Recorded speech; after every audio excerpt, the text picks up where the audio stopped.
Maniar is completed his postdoctoral fellowship at Princeton University in experimental thermodynamics. He has more than 25 issued patents and at least 25 publications. Currently, he holds a senior leadership position within the Motorola's corporate technology organization, where he focuses on investigation of micro and nanoscale materials, processes, devices, and characterization technologies. Would Dr. Maniar please come up?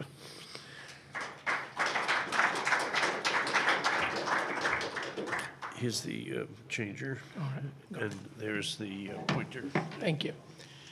Well, thank you, everyone. It has really been very stimulating the last 2 days, and some of the talks you have heard essentially is what I'm going to kind of give you a bigger view, I guess, is the way to look at it.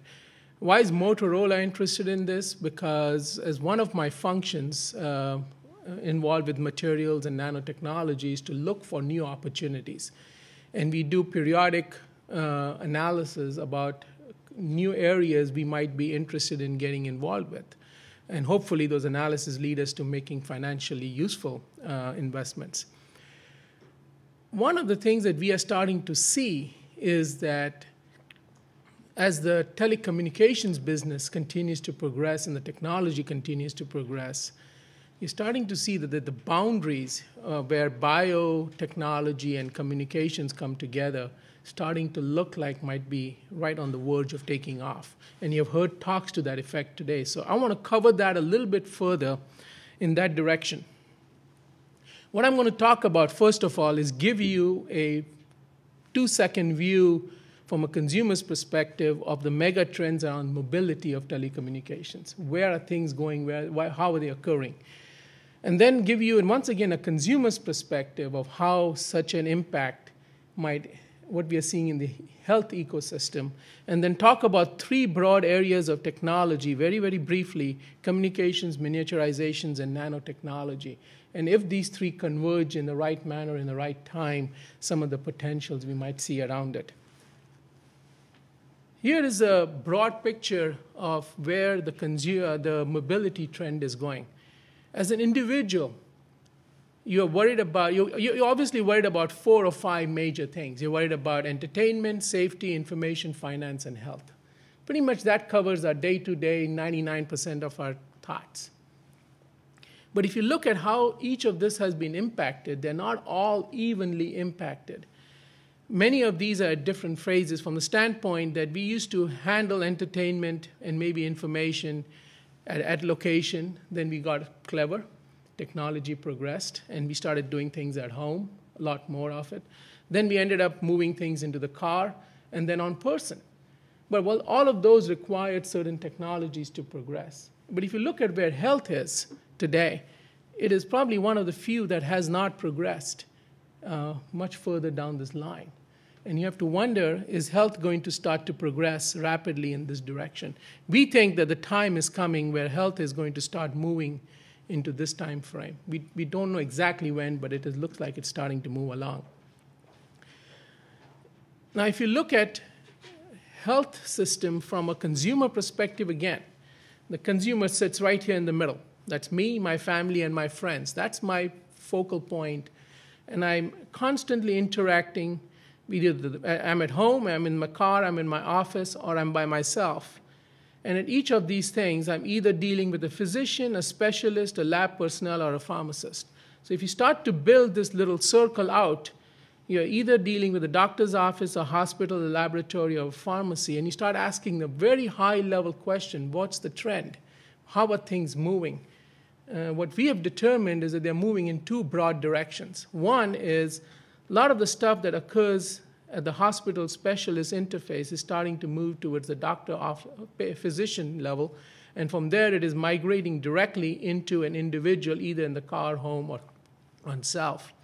And the other is that the things that occurred, you had to go to labs to get tested for or get analysis done or do specialties, is starting to move towards all on the counter, off the counter, things in the pharmacy, and then eventually a lot of that stuff is going to take place at your home by yourself. So you've got these two large trends coming together. Can predict exactly what time frame they're going to take off. And what's the driving motivation behind it is really the fact that as you go down this scale towards the home and an individual, you are lower cost, less time, and less stress. That's really all that's driving this thing. And everything that I've heard in the last 2 days seems to only reinforce that this is going to occur. We just have to figure out when. Okay.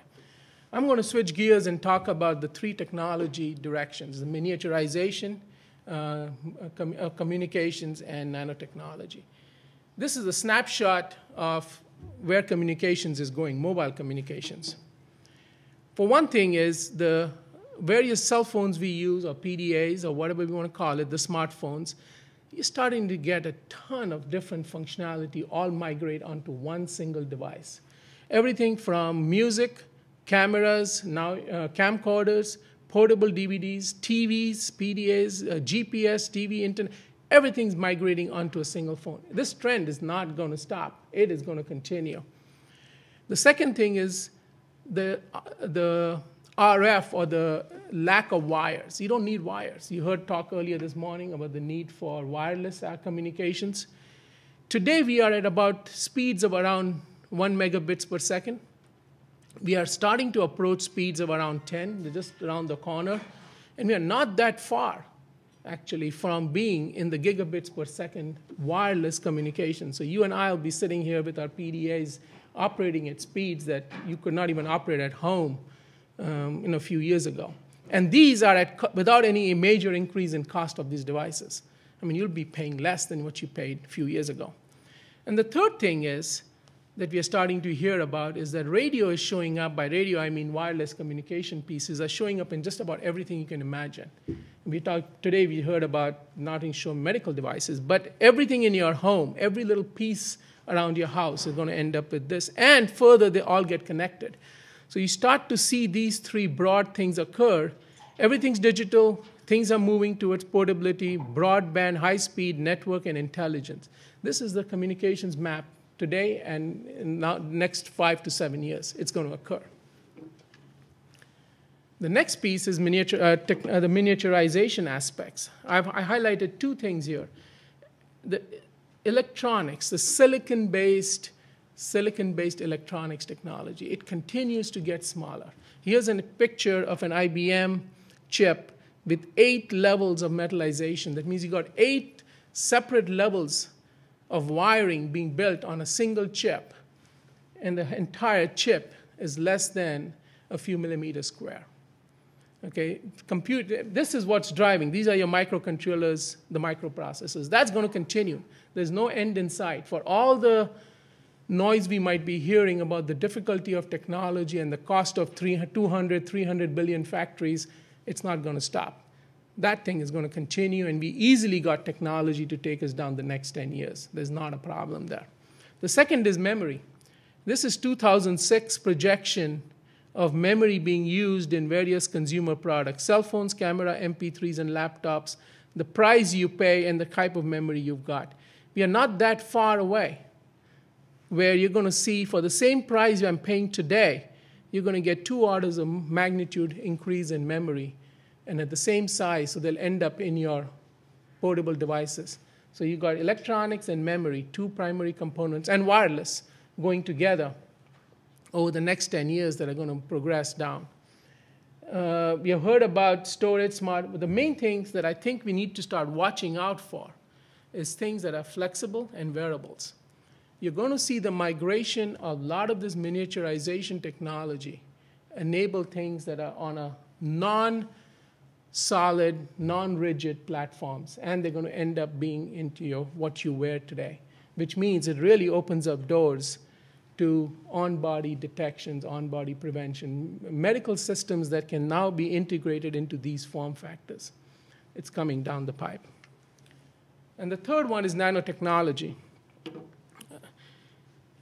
We are already seeing the impact of nanotechnology, everything from materials. We heard about nanoparticles, nanoshells. We have heard about different forms of carbon nanotubes, silicon nanotubes, the clever methods of taking advantage of the unique properties, manufacturing technologies. We had a talk earlier this morning around transportation's environment, monitoring and improving the quality of the environment is starting to show up. Energy, a lot of work going around solar cells, microfuel cells, areas of energy scavenging is the next big thing, which is how do you take advantage of your ambient around you, your mechanical movement, the available heat, and how do you extract energy from those? All of that is starting to take off, actually, very nicely. Health, obviously, we are here talking about health, agriculture, and electronics. This will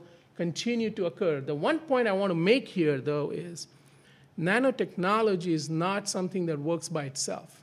It's an enabler. It has to go within a larger scheme of what you're building. And that's the piece that has to occur, and that requires it to be tailored to every application. It isn't as though you can pick a nanotechnology and say, I have a piece that works for it. It does not. I mean, everything we heard today that says even the nanoparticles that you work, if you apply it to a medical application, it needs to be tailored for that application. And that's where the cost is. That's where the time is. It's not that we don't know the properties of the material, but it's taking those properties and turning it into what you need it to do is now taking an extended period of time. It takes us anywhere from 2 to 5 years to optimize a system for an application. And the other piece that is very interesting in nanotechnology is it's only a piece of a larger system. And by the time you place this nanotechnology piece that you discovered and optimized and spent a lot of money into the entire system, its value gets diluted. And it doesn't really economically come out as a feasible option. You have to go back and question why you would want to sell it. So this debate, this struggle between the fact that you spent a lot of money and its value doesn't show up at the system level is not that it isn't there, is that we don't optimize the systems to take advantage of the nanotechnology. Or I put it the other way, we haven't figured out yet how to optimize the systems to take advantage of the nanotechnology. And if we get better at it, I think you'll see more applications. Okay. I'm going to point out 4 areas of nanotechnology that I think, and I think I've heard a lot of it in the talks in the last 2 days, that I think will continue to be critical drivers for health-related applications. One is the area of nanochem biosensors. We have heard a ton of it. Originally, I was going to spend a lot of time talking about these, but I think I don't need to. I think we have heard a lot of this. The bottom line is there are both invasive and non-invasive technologies. Here's an example of a technology that's simply using quantum dot light source to monitor heart rates optically off of your skin. And all of these things are real small already. The other one is nanofluidics. We heard about nanofluidics, and we heard about mimetic technology as well. Those are coming along. I was going to spend more time. I'm going to skip over these quickly. The other one is the MEMS technology is actually starting to migrate down in 2 ways. One is towards a NEMS-based thing, where sizes are physically getting smaller, but you're now introducing nanomaterials on top of MEMS. We heard an example of that, of a MEMS cantilever being coated with biological materials. Once again, those are already pretty small. And then the other area we already heard a lot about is functionalizing nanomaterials to perform a specific function and then integrating this into a larger use. The other 2 areas that we have started to keep a very close eye on and doing work on is, one is printed electronics. The ability to print these on flexible and in wide quantities. And then the other one is the ability to weave these into nano yarns. So you can now introduce wiring, or I should say functionalize fibers as part of your wearable materials. So these are the 4 areas that we feel are critical towards making health-related applications of nanotechnology. Here's an example of a potential application. A lot of stuff we have heard about this. An example of taking either a physical cell phone or a smartphone, a wrist wearable piece, or even a ear wearable piece, and introducing within it some functionality that either depends on one or more of these nanofluidics, nanoactives, NEMS, or nanosensors to give you high sensitivity, rapid response, small form factor, very low power consumptions, and multi-analyte detection. The applications around this is an area that we have started to look at seriously. We think we can actually make some, we'll see the earliest products from a standpoint of not going into a body, but looking at it from a consumer perspective. I think you're going to start seeing some of these show up. But if you look at the age groups in which you might use these, they're very different. If you're looking at a young group from a standpoint of somebody who's still in their teens or in their 20s or 30s, they're really more concerned about protection, about how do I continue to remain healthy. So you're really looking at more about prevention and detection, early detection. You optimize these systems differently than if you are looking at an age population where you might then be worried about their security, physical security, where you might actually have MEMS or NEMS looking at accelerometers and motion-related stuff or inactivity over an extended period of time. All of these then, question is, it's possible to collect all the data, but where does it go? And we have heard about the need for building the networks around it. Who do you inform it? Who does the information go to? What do you do with it? And adding into this, so there are a couple of things you have to worry about. And if you look at a large picture of it, you can have all these integrated sensors. They can go on portable devices. And at one point, you can just simply stop there and say that the user decides what happens. So you've got to build some level of intelligence and some level of decision-making into your systems. And it's up to the user to do what they do with it. And you provide guidance around, thing around. But it could go beyond it. It could go off and could go into larger application servers that either are built into your hospitals or your doctor's office. And you could then have interactions at this. If you look at this large picture, the two things we heard today come back into play. One is security. The ability to maintain secure information is actually very important. And I was thrilled to hear that DNA is making great progress.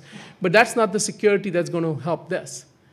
This security requires security of information so that the access is not interrupted. And the second part of this is that if you look at the last page where you're actually building the hardware for some of these things, we don't make money on hardware. It turns out that the consumer won't pay for any of this added functionality. They want it for free. You really make money at the system level, at the application level in this system. So these are the two broad areas where we anticipate both of this will migrate. Yeah, I figured they were. I'm going to end my talk with this slide. And if I was looking at this down the road and wondering whether I'm going to see this in the next 5, 10, 15 years, I would anticipate that the concept of some form of a portable hospital where it's neither in the hospital nor in the doctor's office, but somewhere in between where you're ending up with doing all the things you do to the hospital, you're doing at a doctor, you're doing it in hours versus weeks. Going from here to doing things at home. Portable labs, using saliva, using your DNA, using any form. And then this one piece is an interesting one. I think this one is going to take the longest. You have to wonder what remote pharmacy means. What it really means is being able to buy drugs pre-prescribed, meaning it's in a form that you just buy and you keep, but then it is activated when you need it. So that you can then call up your doctor or pharmacy and you take the drug and you say, I have the drug, but I need it activated because I'm in trouble. I need it right now. And from a lot of what you heard yesterday, for example, about activating time-delayed activated drugs and so on, some of these concepts start to become real. So I'm going to stop right here. My vision of this whole piece is that this migration will continue, and on home, on person is where most of the action will end up being. So I'm open for questions.